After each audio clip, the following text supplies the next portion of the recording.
ស្ដីបងប្អូនទាំងអស់គ្នាសូមស្វាគមន៍មកការរៀនថ្នាក់ Computer ថ្ងៃនេះផងដែរខ្ញុំនឹងធ្វើវីដេអូមួយដែលបង្ហាញជូនបងប្អូនទាំងអស់គ្នាអំពី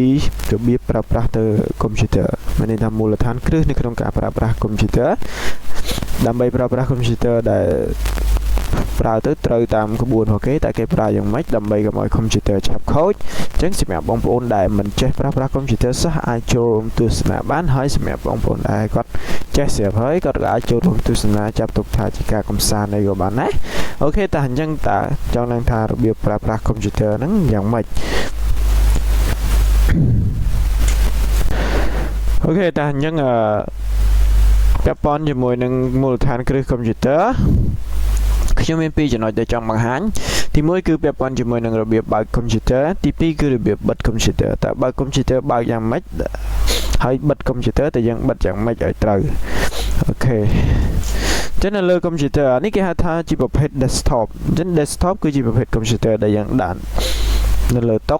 ជាប្រភេទ Computer ដែលយើងប្រើខ្សែប្រើសម្រាប់ដោតភ្លើងដោតអីអញ្ចឹងវាពិបាកក្នុងការយល់តាមអញ្ចឹងរបៀបបើកComputer ជាប្រភេទ Computer Desktop ចឹងនេះនៅកន្លែងដែលយើងប៊ូតុងដែលយើងត្រូវចុចបើកគឺគេហៅថាប៊ូតុង Power នេះកន្លែងតែខ្ញុំគូររង្វង់ក្រហមហ្នឹងគឺជាប៊ូតុងសម្រាប់ចុចបើកហើយប៊ូតុងដែលសម្រាប់ចុចបើកហ្នឹងមានសញ្ញាបែបម៉េចគឺសញ្ញាបែបនេះប៉ុន្តែគាត់ថាវាពណ៌ខ្មៅវាមិនមែនពណ៌ក្រហមដូចអ្វីដែលដាក់នៅលើនេះទេប៉ុន្តែតម្រងសញ្ញាគឺបែបហ្នឹងតម្រងសញ្ញាគឺតម្រងសញ្ញាបែបហ្នឹងយើងចុចនៅលើត្រង់ហ្នឹងទៅបាន Computer យើងចាប់ផ្ដើមដំណើរការមានន័យថានៅពេលដែល Computer យើងបានភ្ជាប់ Computer យើងបានភ្ជាប់ដោតឌុយដោតអីអស់ហើយយើងត្រូវចុចទៅលើប៊ូតុង Power នឹងមួយទៀតបាន Computer យើងចាប់ផ្ដើមដំណើរការម៉ាស៊ីនមួយទៀតគឺសម្រាប់ laptop ក៏មានកន្លែងបើកបែបហ្នឹងដែរគឺប៊ូតុងបែបហ្នឹងដែរនេះបើសម្រាប់ laptop មួយនេះគឺប៊ូតុងរបស់គាត់ប៊ូតុងបើករបស់គាត់គឺនៅកន្លែងនេះនៅកន្លែងចំណុចតង់នេះហើយក៏មាន laptop ខ្លះគាត់មកនៅគៀននេះខាងលើនេះអញ្ចឹងទៅប៉ុន្តែមើលទៅលើសញ្ញាផងនេះសញ្ញាមកនេះក៏នៅតង់នេះមើលទៅលើសញ្ញាបែបហ្នឹងហើយពាក់ព័ន្ធជាមួយនឹងរបៀបបិទ Computer តែយើងបិទ Computer យ៉ាងម៉េចឲ្យបិទ Computer ទៅវាត្រូវតាមក្បួនមិនឆាប់ខូចម៉ាស៊ីនរបស់យើងអញ្ចឹងខ្ញុំលើកឡើងអំពីរបៀបបិទ Computer នៅលើ Windows HP អានេះគឺ Windows HP សម្រាប់ Windows HP គឺយើងចុចទៅលើកន្លែងនេះសញ្ញាពណ៌ចុចក្រោមហ្នឹងនៅពេលដែលយើងបិទមានន័យថាចុចប៊ូតុង Start នៅពេលដែលយើងចុចប៊ូតុង Start គឺវាចេញផ្ទាំងមួយបែបនេះតម្រងបែបនេះអញ្ចឹងនៅលើប៊ូតុង Start ហ្នឹងយើងចុចទៅលើ Start ហើយយើងយក Turn off Computer មកហើយវាចេញផ្ទាំងបែបនេះដែលមាននិមិត្តសញ្ញា3ទី1គេថា Standby ទី2 Turn off ទី3 Restart អញ្ចឹងដើម្បីបិទគឺយើងយក Turn off នៅពេលណាយើងយក Turn off Computer នឹងចាប់ឡើងឈប់ដំណើរការម៉ាស៊ីនមានន័យថាបិទម៉ាស៊ីនប៉ុន្តែបើយើងយក standby គឺវាគ្រាន់តែសម្រាប់មកplate ទេសម្រាប់អាចថាក្នុងរយៈពេល15នាទីអីចឹងទៅហើយ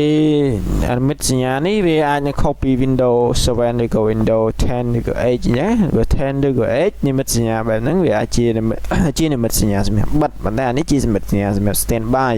អានេះបានជានិមិត្តសញ្ញាសម្រាប់បិទប៉ុន្តែអានេះគឺសម្រាប់ Windows HP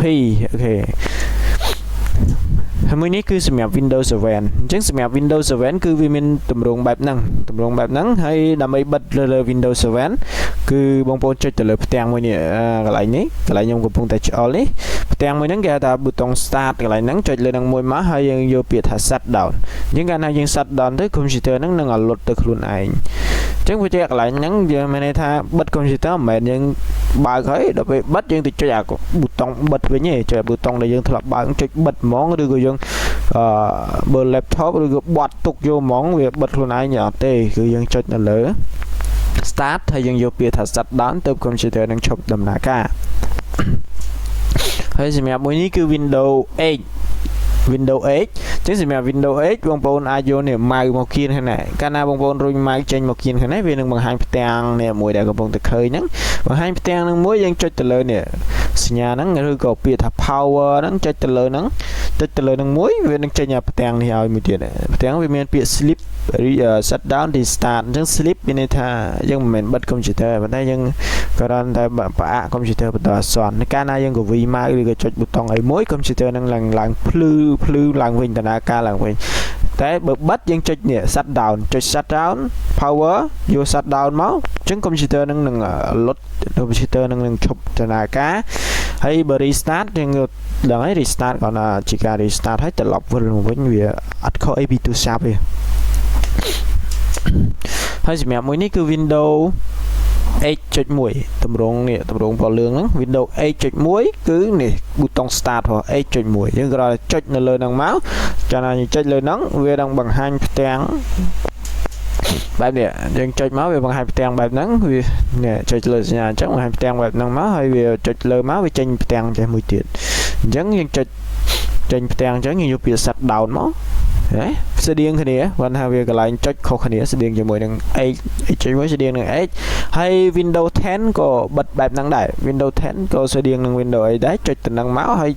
វាចេញផ្ទាំងបែបហ្នឹងអញ្ចឹងចុច shut down វានឹងលុតចុច sleep វានឹងសម្រាកក្នុងរយៈពេល15នាទីឬក៏រយៈពេលណាអញ្ចឹងកំណត់អូខេអរគុណច្រើនសម្រាប់ការទស្សនាទាំងអស់គ្នា